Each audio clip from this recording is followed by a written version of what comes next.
I make this video today in what is one of those periods in the Ukraine crisis where you might call it the quiet before the storm. There continues to be fighting in Ukraine. There's not been much news today from Bakhmut city and what's going on there, but I've no doubt that fighting there continues. There's been Russian missile attacks across Ukraine, as there are now pretty much every single day. And there's also continued to be fighting around the North Donetsk city town of Krasny Liman. Now, as I've discussed in recent videos, it has seemed to me that for some time now, it's become clear that the Ukrainian offensive, which started in September, dispersed, in my opinion, over far too many fronts, seeking to attack the Russians in every place and succeeding only in Kharkiv region, from where the Russians were already previously pulling out.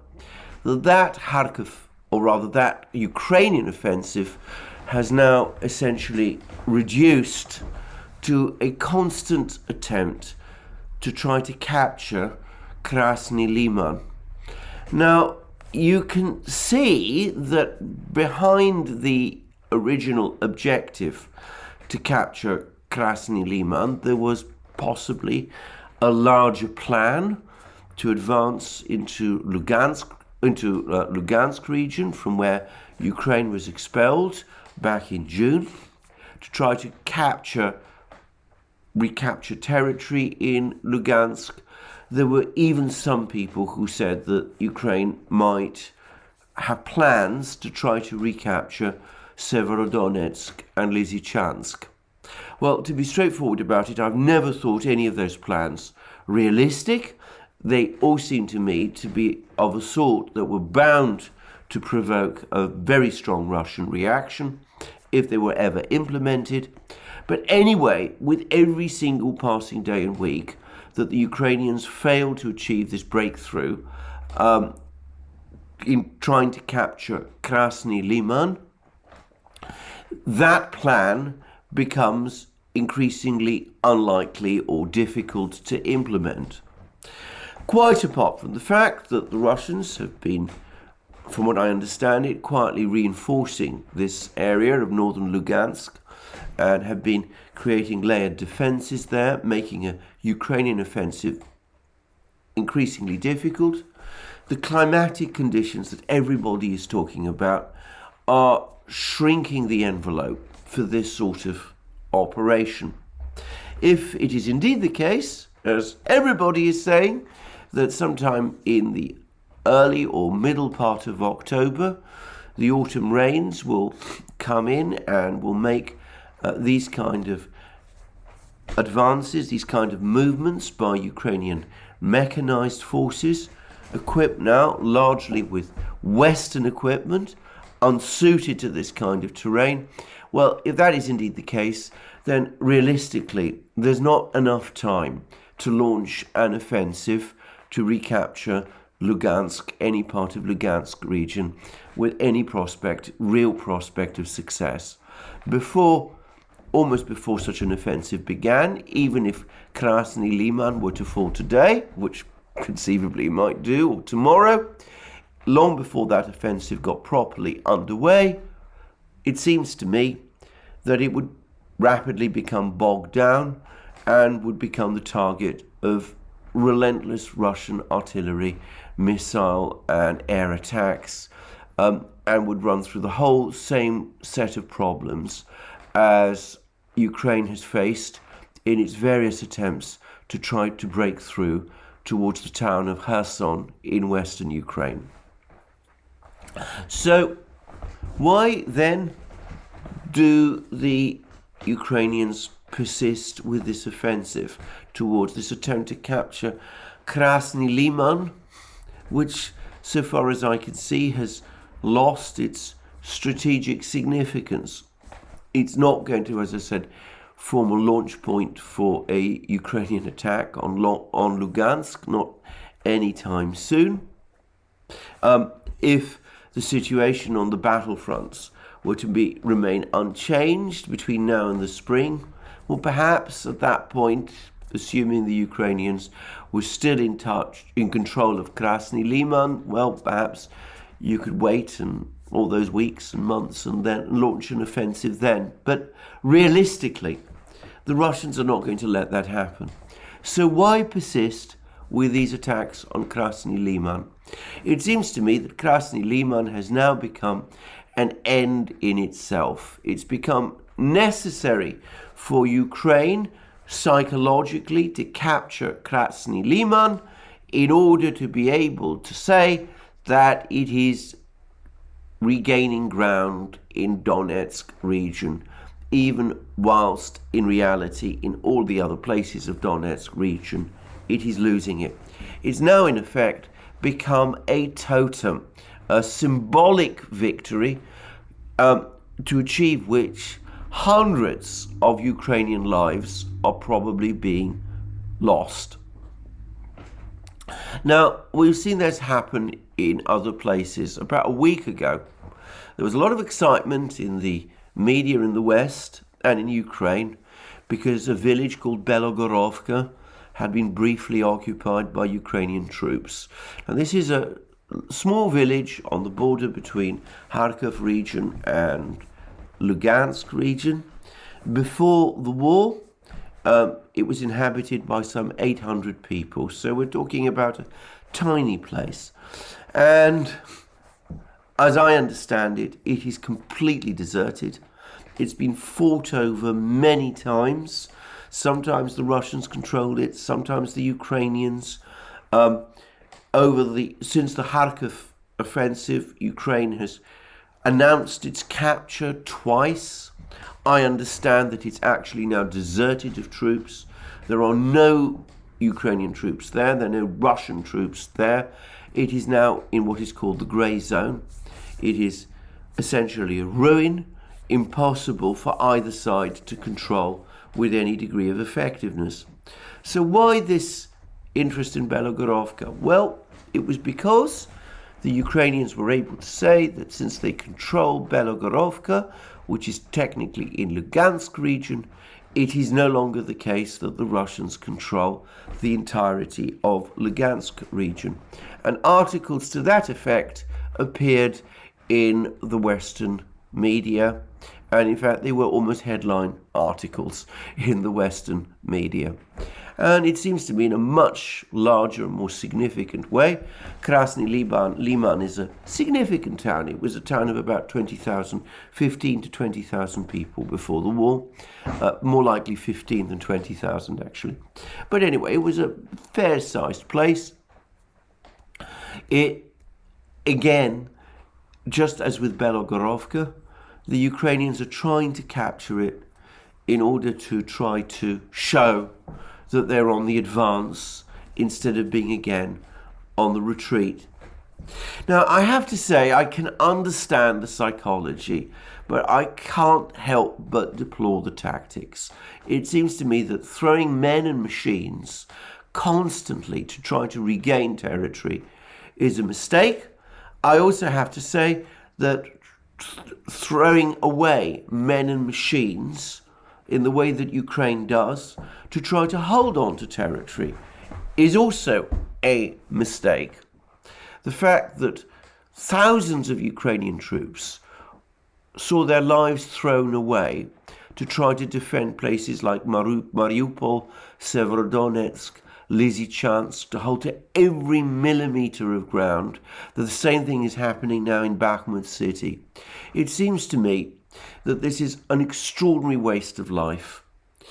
And I have to say again, this is also, again, it seems to me, very much a reflection of a military that is being controlled, or rather directed, by people who are less interested in the actual battlefield realities than more in the optics of the situation. Now, all of this has been provoked by an article by Lieutenant Colonel Douglas Macgregor, who is a combat officer in the US military. He's actually commanded men in battle. He actually fought and won a battlefield encounter with Iraqi troops during the first Iraq War. And he makes all of these points. He makes the points that holding on to undefendable positions makes no military sense. Recapturing ground that is undefendable or valueless makes no military sense. And he makes some rather insightful comparisons with the policies that Germany followed after 1942, after, I presume he means the encirclement of German troops in Stalingrad, when the Germans held on to territory, attempted to launch counterattacks, and many German counterattacks, right up to the very end of the war, throwing away lives, throwing away machines, trying to stop a Russian advance from the east, which it was becoming increasingly clear was actually unstoppable. Nonetheless, that's essentially what Ukraine is doing. It's been cheered on doing it by its Western sponsors and its Western admirers in the various media outlets. I think that this is all terrible myself, as I've expressed many times. But anyway, one does also get the sense that on the eve of the storm, with the 4 regions of Ukraine, Donetsk, Lugansk, Zaporozhye, and Kherson region. Of course, the Russians don't accept that Donetsk and Lugansk regions are part of Ukraine. As far as the Russians are concerned, these are now independent countries, but no matter. Once all these regions vote, they will vote, and nobody, as I've said, should be in any doubt about the outcome of those votes. Once those regions vote, or say they voted, to join the Russian Federation, and once they have joined the Russian Federation, which I predict will happen by the 30th of September, the Russians, or at least Russian-supported media, have provided a timeline in which they set out the sequence of events. There'd first be votes in the Duma, and then in the Federation Council, the upper house of the Russian Parliament, and then it will all go to Putin, and Putin will then address the Federal Assembly, the 2 houses of the Russian Parliament meeting together, probably on the 30th of September. At that point, these regions will become, in Russian eyes, in Russian terms, a part of the Russian Federation. And all of this is going on alongside Russia's partial mobilization. And again, I read lots of articles in the Western media about these 2 events, about the fact that there's supposed to be intense apathy about the referendums in Ukraine. I wonder how people, Western journalists, know that, given that there's very few of them, if there's any of them at all, in any one of these regions. I'm going to say this. I suspect there's varying levels of enthusiasm. I think in Donetsk and Lugansk regions, which rebelled against Ukraine back in 2014, I think there is genuine enthusiasm for union with Russia. I think in Zaporozhye and Kherson regions significantly less so. But I suspect, and this is my own belief, that if it came down to an free vote, an actual, proper, impartially administered vote, something which is impossible, by the way, impossible in any type of war zone, but put that aside. If there was an open and free vote, I suspect that there would be a majority, even in a place like Kherson region, to join Russia. Perhaps some younger people in Kherson region would prefer to stay with Ukraine in the belief that eventually Ukraine will either become part of the West, which they want to be part of, or perhaps because they have some sort of genuine feeling about Ukraine. But I suspect the older people and the middle-aged people in all of these regions, who make up the majority, will vote to join Russia. They'll get better pensions, get much better rights, and from their point of view, Russia is the sort of place anyway that they probably feel the stronger underlying connection to. But anyway, that's my own view. But anyway, you're reading in the Western media about the apathy with the election, about the thousands of people, 2,000 people supposedly, who have been arrested over the course of the anti-draft protests that took place in Russia. That might be true, by the way. But then what does that mean? People can be arrested and then released almost immediately. And I gather that is what usually happens, what has happened.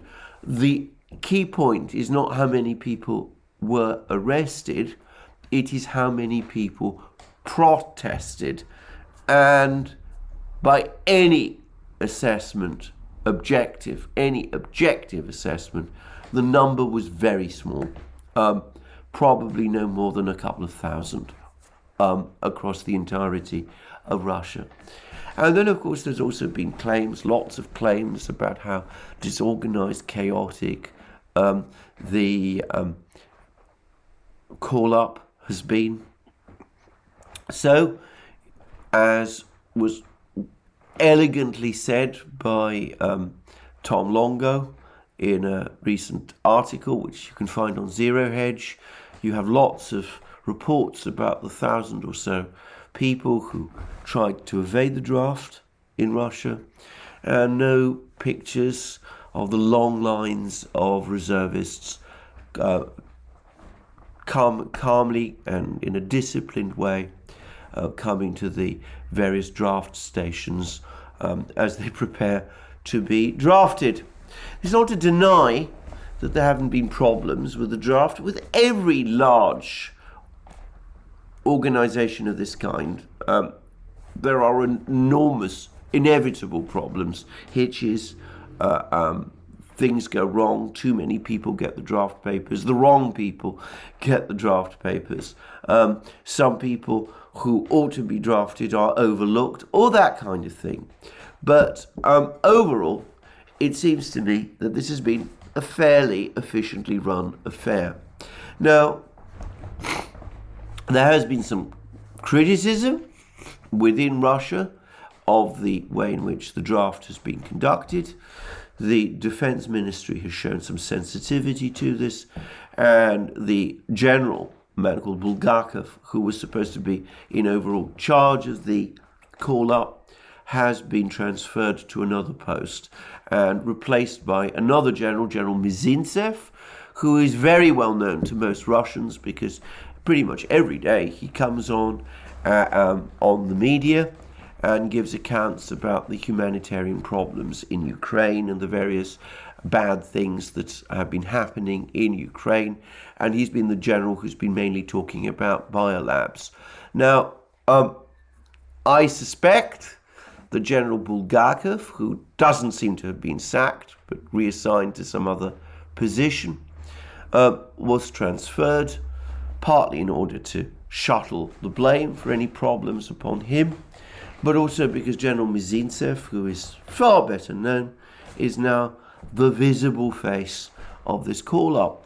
And can I just say that this is one of those rare instances when the Russian Ministry of Defense has shown some awareness of the need to make the optics of any kind of operation of this kind right. As I said, Mizintsev, about whom I know nothing, much better known general, and somebody, as I said, that many Russians have learnt about over the last few months, and he makes a much more visible symbol, a much more approachable and understandable visible symbol of this process than his predecessor did.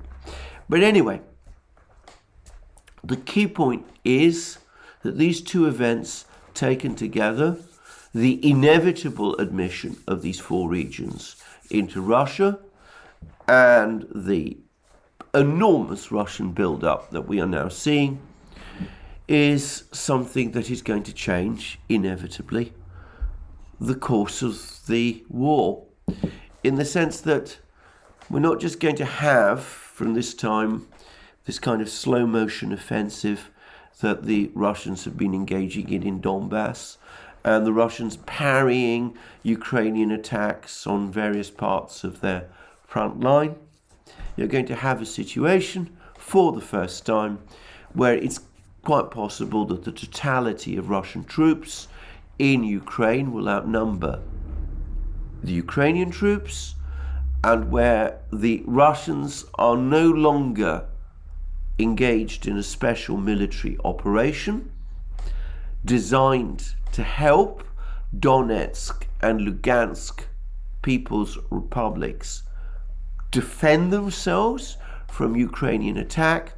You're going to have a situation where the Russian military is tasked with defending Russia, Russia's Russian territory, what will have become in Russianized Russian territory, the Russian motherland.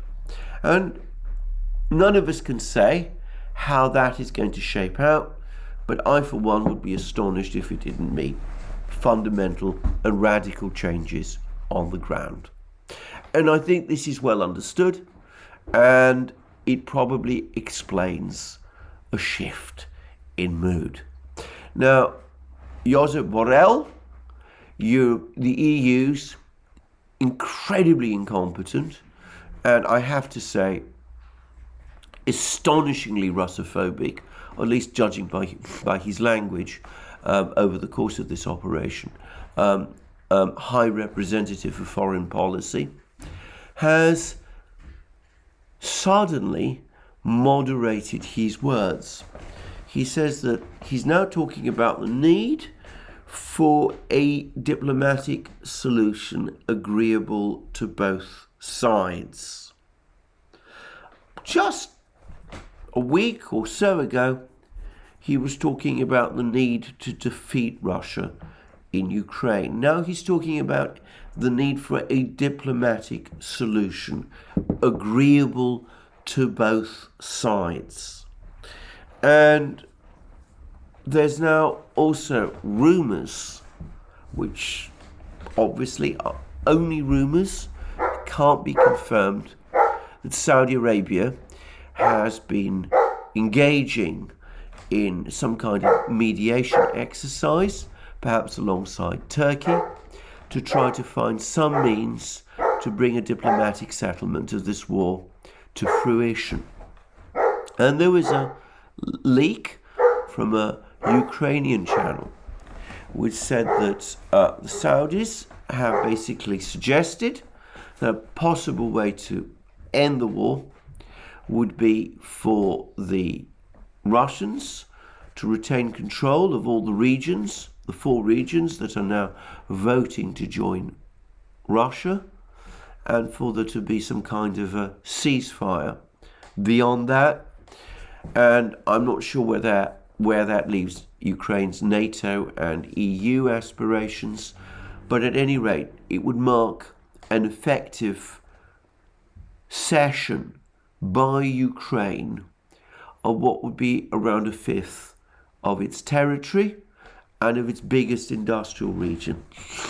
And there is said to be some alarm about this in Ukraine itself, all the more so as supposedly some people in the European Union, including possibly Chancellor Olaf Scholz, are now looking at this proposal and are taking it seriously, with a real possibility, conceivably, that the EU might eventually swing behind it. The same Ukrainian reports were spreading stories that the British and the Americans remain implacably opposed to these proposals, these Saudi proposals. Now, I want to make one thing absolutely clear. I have absolutely no idea whether a Saudi mediation exercise of this kind is taking place or not. If it is, then it is being kept extremely secret.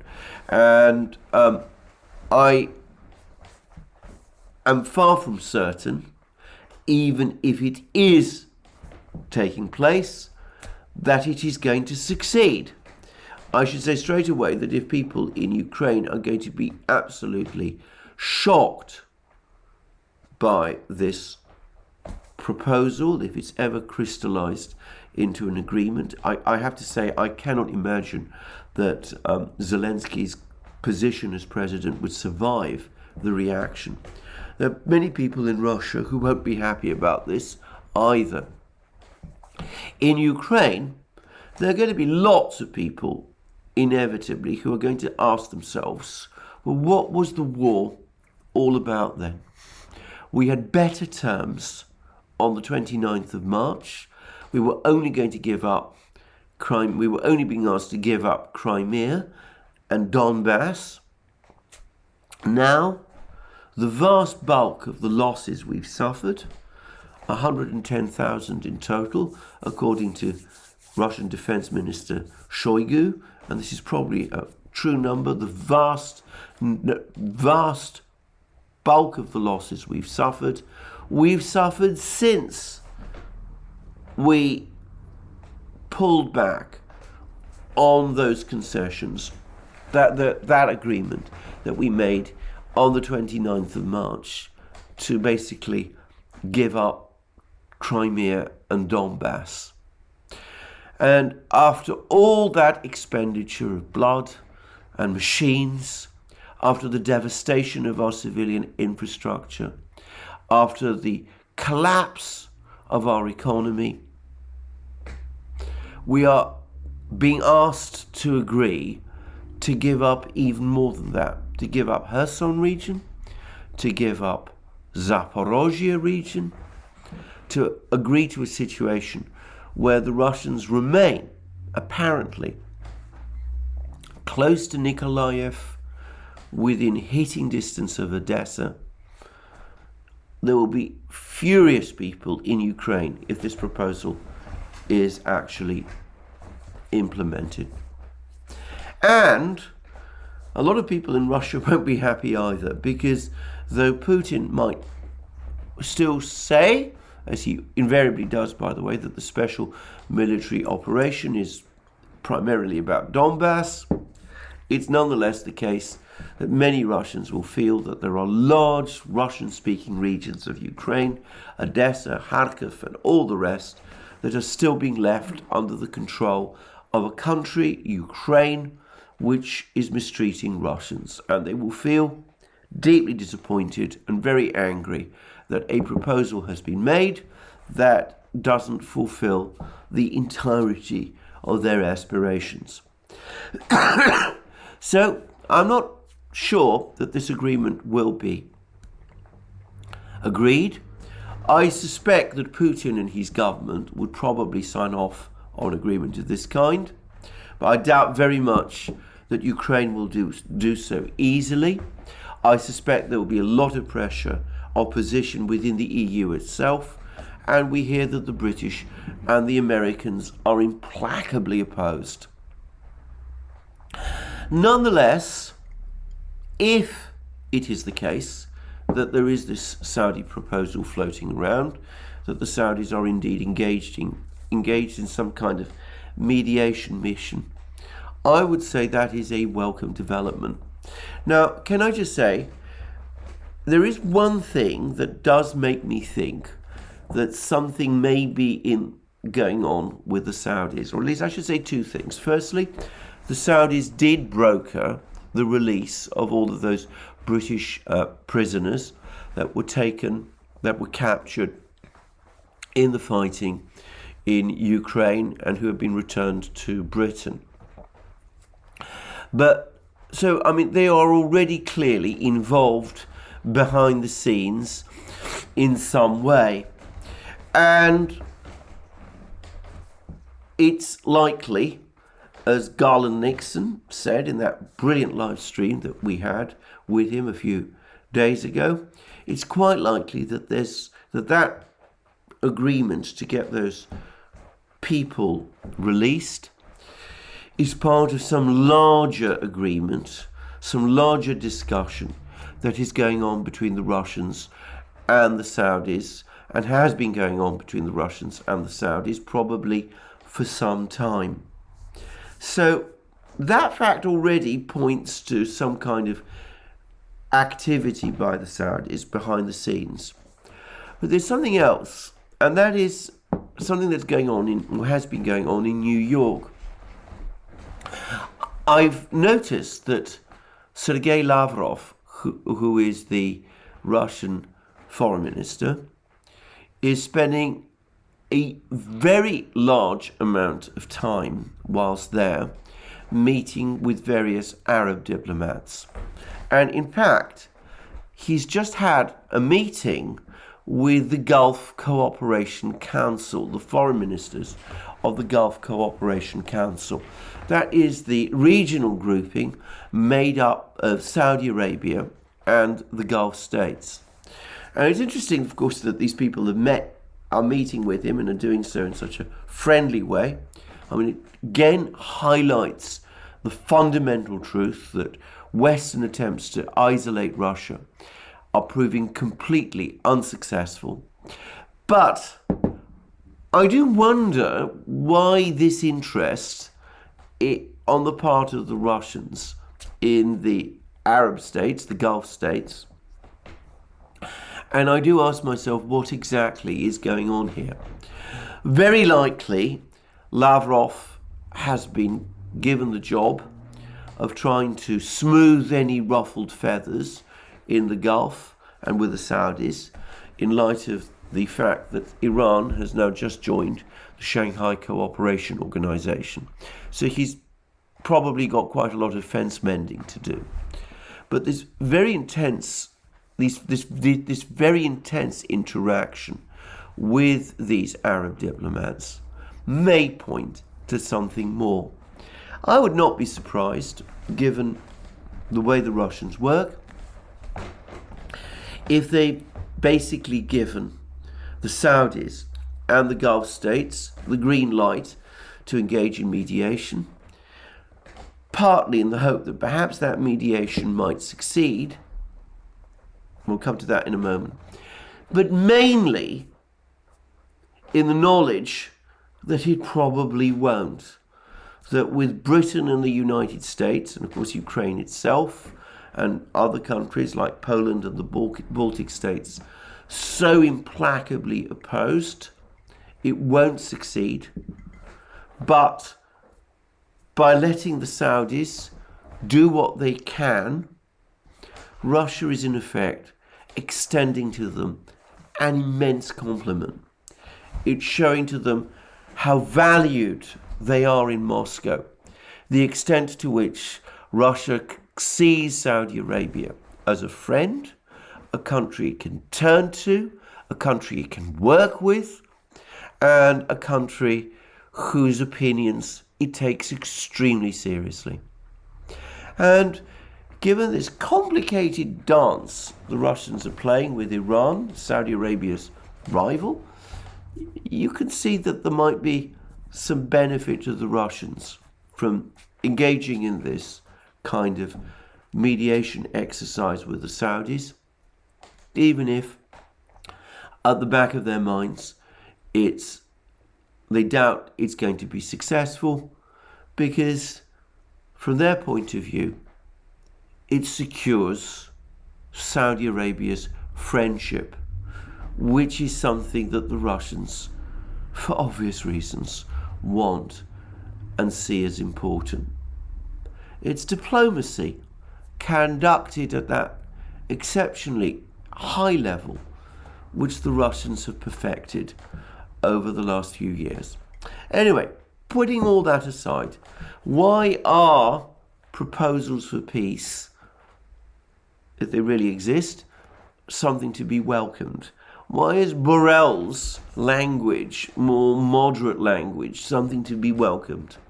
Well, I think this is completely obvious. We are only in this war because the Western powers have consistently failed to seek a peaceful resolution of the crisis in Ukraine. Over the course of that Security Council meeting to discuss Ukraine, which took place a few days ago, Lavrov made a very interesting speech in which he went through the whole history. He made the point that the Western powers constantly dwell on the issue of impunity, and he said that there is indeed been lots of impunity in Ukraine. It is impunity on the part of Ukraine. Ukraine overthrew the Ukrainian Maidan movement, overthrew the democratic and legal president in 2014. They launched a war against Donbass. They reneged on the Minsk agreement. They refused to implement the Minsk agreement. In fact, they even bragged about it. And the Western powers, far from acting to restrain Ukraine, egged it on every step of the way as it did these things. And this remains true right up to this point. Now, that, by the way, is going to complicate hugely any diplomatic compromise, because the Russians are going to say, well, hold on, we may get a deal. What confidence do we have that that deal will be implemented, given that all other previous deals that we've made and which the West has been a party to have not been implemented? But anyway, putting all that aside, if Western policy fundamentally changes, if there's some recognition at last that this policy of challenging Russia in Ukraine, part of Russia's historic, cultural and economic space, is a policy that can only lead to confrontation and disaster, well, that is to be welcomed. And if it also leads in time to a proper resolution of the crisis in Ukraine and to an end to this war, that is also to be welcomed too. Can I say something, which is this? Ukraine needs to accept that these territories are lost. Continuing with this war, continuing with this fighting, is simply throwing away lives to no purpose. There's hundreds of thousands of Russian troops on the way.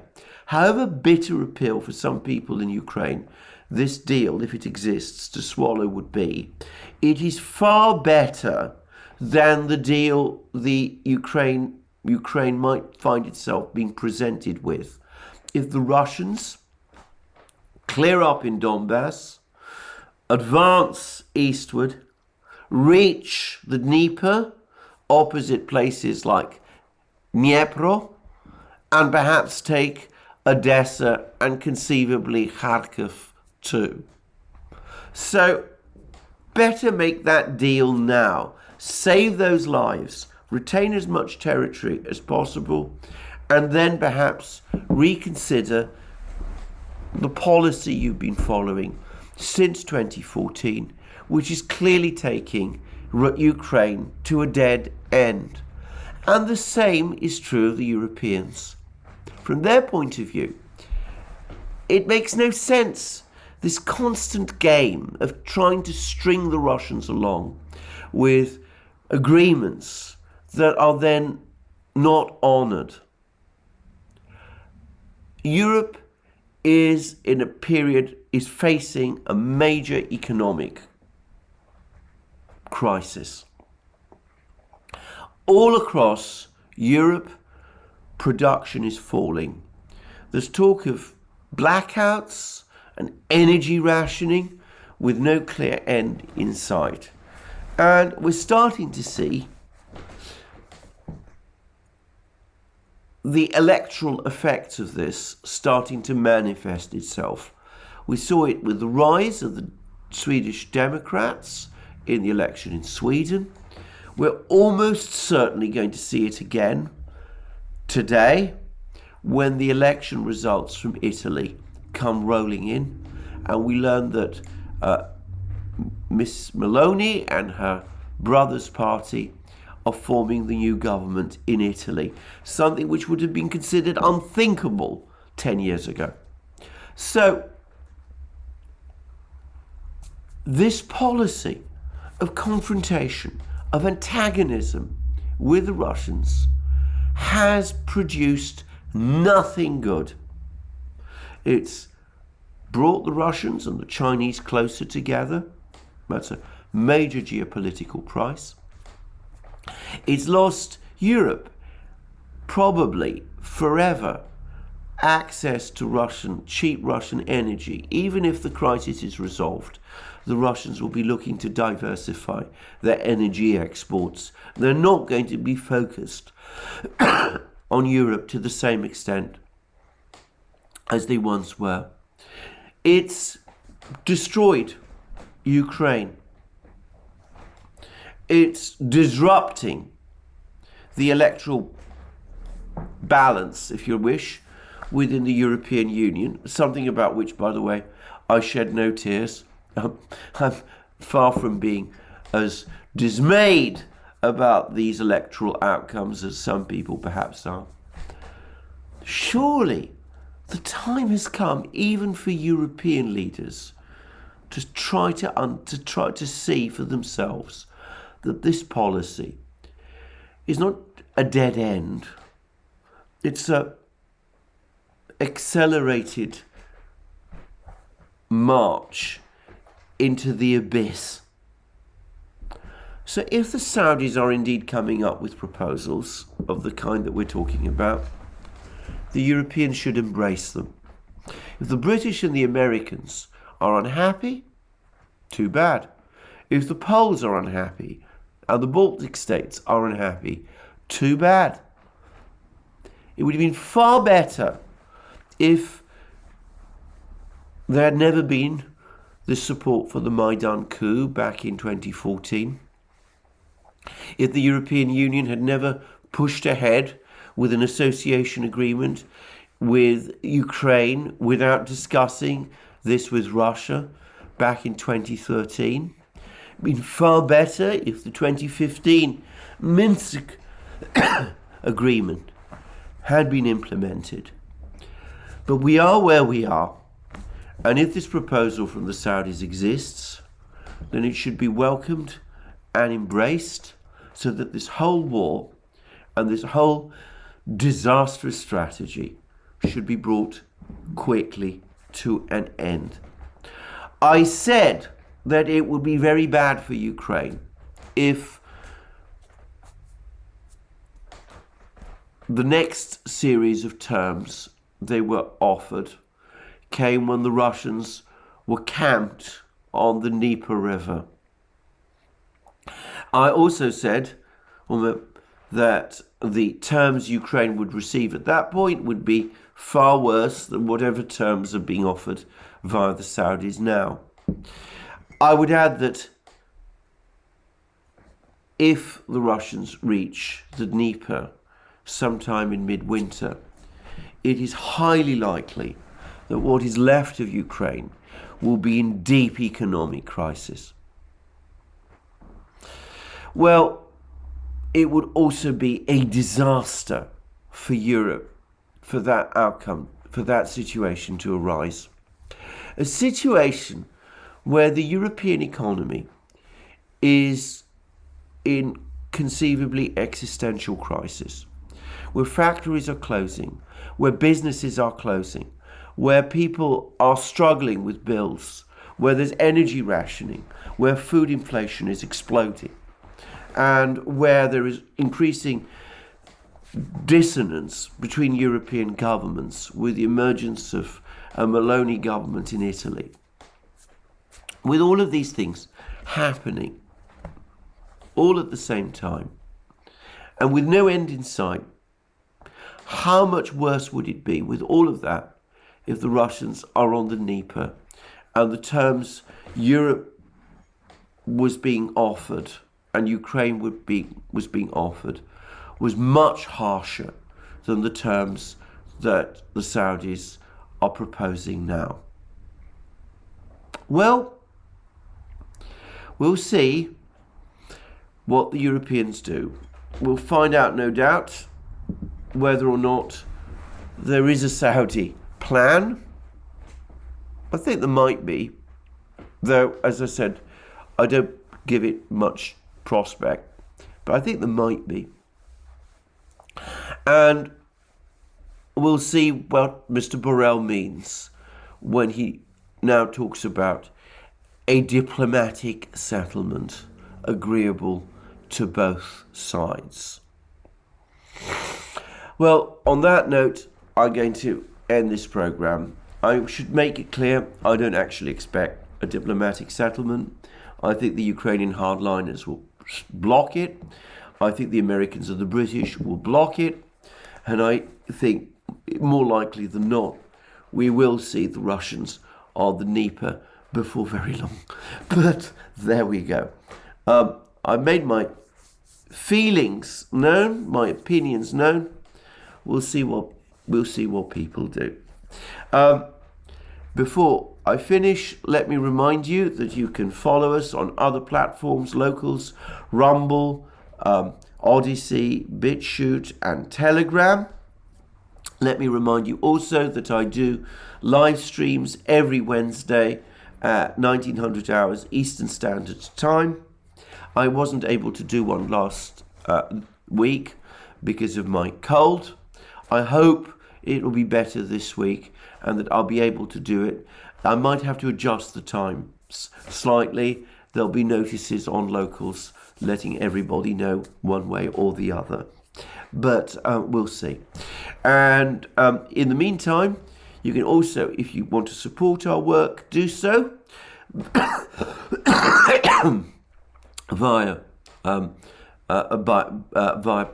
Patreon and Subscribestar. Links under this video. Please don't forget to go to our shop. You'll find all sorts of great things there. Our magic mugs, our hats, our hoodies, our t-shirts, our sweatshirts, and all the rest. And last but not least, please remember, if you've liked this video, to tick the like button and to check your subscription to this channel. Well, that's me for the day.